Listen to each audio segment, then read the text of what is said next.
लाल बहादुर शास्त्री का।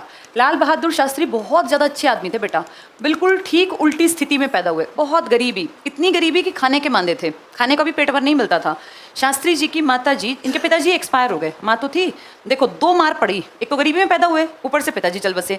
गरीबी में भी पिताजी खड़े हो तो पेट तो भर ही देते हैं बेटा, कोई बाप अपने औलाद को भूखा नहीं मारता, माँ बाप है ना तो औलाद पेट भर लेगी, चाहे वो कहीं से मांग के लाएं, वो मजदूरी करें, वो खेती करें, वो कुछ करें, लेकिन माँ बाप नहीं है ना तो फिर भूखे मरना पड़ता है। इनकी किस्मत ने 2 मार इनको साथ ही दे दी, गरीबी और यंग एज में पिताजी का चले जाना। तो सोचो सारा भार माँ के कंधों पर।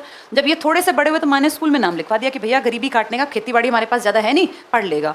3rd 4th में थे, एक दिन इनकी माताजी इनके स्कूल में गई, इनके टीचर से बोली हाथ जोड़ के कि गुरुजी आपके भरोसे छोड़ दिया, अगर आपको लगता हो ये कुछ काबिल बनेगा, भाई कहीं नाम कमा लेगा, कुछ कर लेगा, पेट भर लेगा, तो आप रख लो, मैं इसकी रोटी भी नहीं चला सकती, मेरे पास मजदूरी का भी साधन नहीं है। और अगर आपको लगता हो ये नालायक है, नहीं पढ़ेगा, मेरे साथ चलता कर दो ताकि कम से कम जाके रोटी तो कमा ले। तो इसीलिए ना बेटा शास्त्री जी के ऊपर एक दबाव था, कहीं ना कहीं वो फील करते कि मुझे पढ़ लिख के आगे बढ़ना है। इन्होंने इस दिशा में काम किया और देखो कितनी मेहनत की कि तुम बैठे आज सुन रहे हो और मैं बता रही हूँ कहाँ से निकला। गूदड़ी का लाल होता है ये, कि बिल्कुल जीरो से निकला, जिसके घर में रोटी तक की दिक्कत थी और फिर देश की सबसे बड़ी कुर्सी इनको मिली, देश के प्रधानमंत्री की कुर्सी। ये पीएम बने नेहरू की मौत के बाद 1964 में।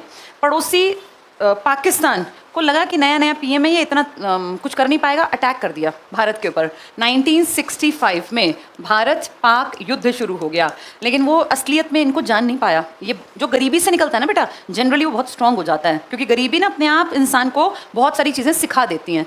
वैसे भी काबिल थे, शास्त्री का मतलब संस्कृत से उस जमाने की ग्रेजुएशन, तब तुम्हारे परदादा के पिताजी थे, मेरे घर में परदादा रहे होंगे, पढ़े भी नहीं होंगे उस टाइम पे, ये गरीबी से निकल के भी इतना पढ़ गए कि नाम के पीछे अपना शास्त्री यानी संस्कृत से ग्रेजुएशन कर ली।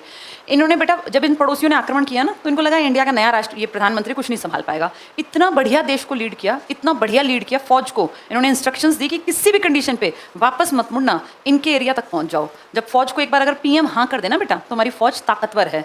इनके ऊपर पाकिस्तान ने दबाव बनवाया, बहुत ताकतवर देश का, अमेरिका का।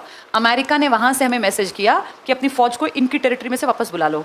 शास्त्री जी ने कहा हम नहीं बुलाएंगे, हमारा आपस का मुद्दा है, आपको हाथ जोड़ के प्रणाम करते हैं, बाहर रहिए। तो अमेरिका ने कहा कि ठीक है, भूखे मरने के लिए तैयार रहना। कैसे?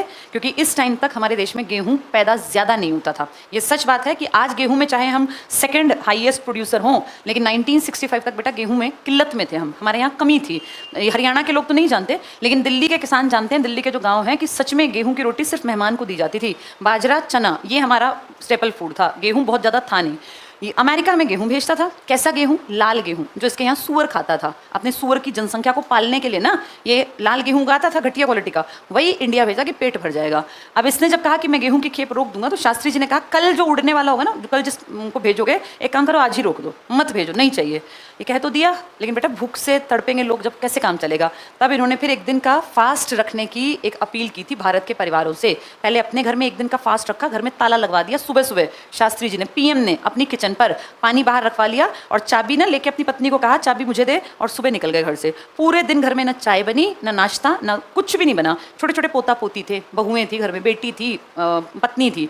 रात में वापस आए जब सब सो गए, आके अपनी पत्नी को कहा आज तो किचन नहीं चला। को बोली नहीं, कोई मरा तो नहीं, कोई क्यों मरता एक दिन में। तो बोला इसका मतलब अगर हम अपने परिवार में एक दिन भूखे रह सकते हैं तो हर परिवार रह सकता है। अगले दिन टीवी रेडियो पर मैसेज दिया कि देश में भाई दिक्कत है, अटैक हमारे ऊपर हुआ, अमेरिका धौंस दिखा रहा है, आप सब कोऑपरेट करो, सिर्फ एक एक दिन का फास्ट पूरा पूरा परिवार रख लो, एक दिन का हफ्ते में। मैं ये नहीं कह रहा इससे तुम अमीर बनोगे, लेकिन 4 महीने की कहानी है। ये गेहूं है क्या, नवंबर दिसंबर में बोएंगे, मार्च अप्रैल में काट लेंगे, 4 ही महीने तो काटने हैं, जैसे तैसे थोड़ा कम खा लेंगे।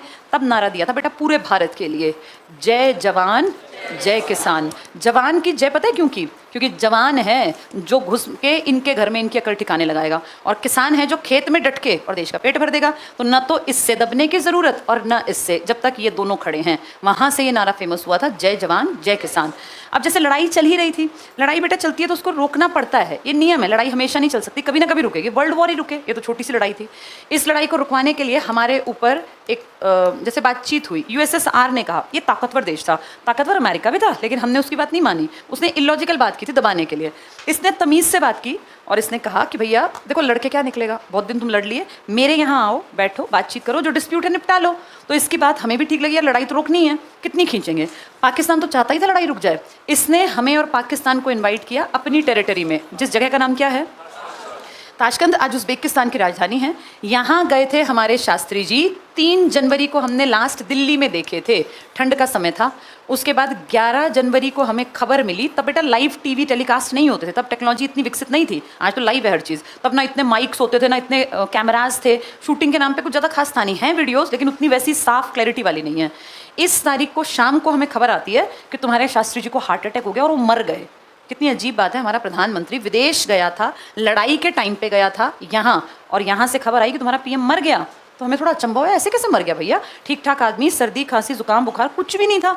10 तारीख तक हमारी बात हुई, बिल्कुल ठीक थे। 11 तारीख को अचानक से मर गए। और मरे कब? जब समझौते पे साइन कर दिए।